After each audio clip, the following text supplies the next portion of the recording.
Guys നമ്മൾ ഈ പുറത്തൊക്കെ നമ്മൾ പഠിക്കാൻ പോകുമ്പം നമുക്ക് എന്താ പറയുക കുറച്ച് നല്ല ഫ്രണ്ട്സിനെ കിട്ടും. നമുക്ക് ഒരുപാട് പേരെ കിട്ടണമെന്നൊന്നുമില്ല. പക്ഷെ എന്നാലും കുറച്ച് ആൾക്കാരെ നമുക്ക് കിട്ടും. കിട്ടുമെന്ന് വെച്ചാൽ ആ കിട്ടുന്നവർ നമുക്ക് ഭയങ്കര ജമ്മായിരിക്കും. അതായത് നമ്മളെ കൂടെ എല്ലാത്തിനും കാണും. നമ്മളെ കൂടെ നമ്മളെവിടെ പോയാലും നമ്മളെ കൂടെ കാണും. നമ്മൾ എല്ലാത്തിനും കൂടെ സപ്പോർട്ട് ചെയ്യും. അങ്ങനെ കുറച്ച് ആൾക്കാരുണ്ട്. നമ്മൾ നാട്ടിലെ ചെക്കന്മാരല്ല, അവർ നമ്മളെ കൂടെ കാണും. പക്ഷെ അല്ലാതെ നമ്മൾ പുറത്ത് പോകുമ്പോൾ നമുക്ക് റെയറായിട്ട് കുറച്ച് പേരെ കാണും. ഒരു 5, 6 പേരെ നമുക്ക് കിട്ടും. നമ്മൾ ഒരുപാട് പേരെ പരിചയപ്പെട്ടാലും കുറച്ച് ആൾക്കാർ നമ്മളെ കാണും. അങ്ങനെ നമ്മൾ കുറച്ച് പേര് നമ്മളെ കൂടെ കാണും. ഗൈസ് അവർ പുറത്ത് കിടക്കുന്നത് വേറൊന്നും കൊണ്ടല്ല. കാരണം കണ്ട ഈ നമ്മൾ ഞാൻ ഇപ്പോൾ കിടക്കുന്ന ബെഡിൽ 3 പേർക്ക് കിടക്കാൻ പറ്റും. നമ്മൾ 4 പേരുണ്ട്. അപ്പോൾ ഒരാൾ സെപ്പറേറ്റ് കിടക്കണമെന്ന് കൊണ്ട് മാത്രമാണ് അവർ ഹോളിൽ കിടന്നത്. അപ്പം നമ്മളും ഹോളിൽ കിടക്കണം വിചാരിച്ചു, ഒരുമിച്ച് കിടക്കണം കരുതി.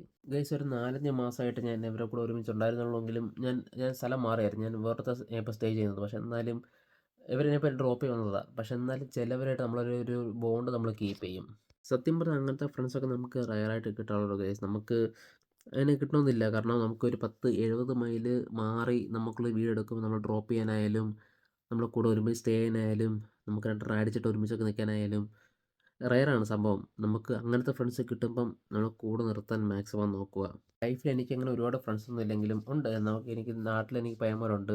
അല്ലാതെ എനിക്ക് ഒരുപാട് ഫ്രണ്ട്സൊന്നും ഇല്ലെങ്കിലും ഇങ്ങനത്തെ കുറച്ച് ഒരു വിരലിലെണ്ണാവുള്ള 4, 5 ആൾക്കാർ എനിക്ക് കിട്ടുന്നുണ്ട്. അപ്പം അങ്ങനത്തുള്ള ഫ്രണ്ട്സ് നിങ്ങൾക്ക് ഉണ്ടെങ്കിൽ അവരെ വിടാതിരിക്കുക.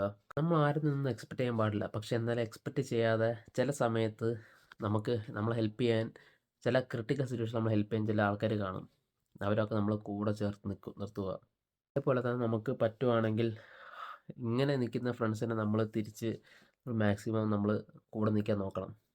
തേക്കാൻ പാടില്ല. നമ്മളെ തേക്കാനും തേപ്പിക്കാനും കുറേ ഫ്രണ്ട്സ് കാണും. കണ്ടും തിരിച്ചറിഞ്ഞ് മുന്നോട്ട് പോവുക. അപ്പോൾ താങ്ക് യു ഗൈസ്.